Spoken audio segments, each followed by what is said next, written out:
Blackstone Audio presents Neurosis and Human Growth, The Struggle Towards Self-Realization by Karen Horney, M.D. Introduction. A Morality of Evolution. The neurotic process is a special form of human development, and because of the waste of constructive energies which it involves, is a particularly unfortunate one. It is not only different in quality from healthy human growth, but to a greater extent than we have realized, antithetical to it in many ways. Under favorable conditions, man's energies are put into the realization of his own potentialities. Such a development is far from uniform.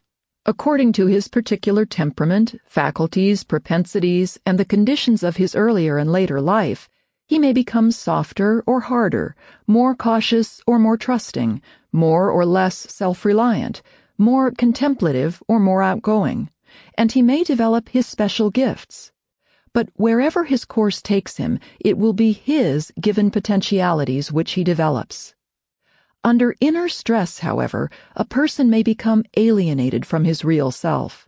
He will then shift the major part of his energies to the task of molding himself by a rigid system of inner dictates into a being of absolute perfection.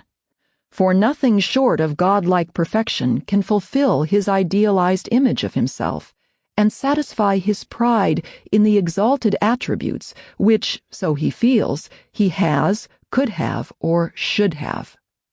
This trend in neurotic development, which is presented in detail in this book, engages our attention over and beyond the clinical or theoretical interest in pathological phenomena, for it involves a fundamental problem of morality, that of man's desire, drive, or religious obligation to attain perfection.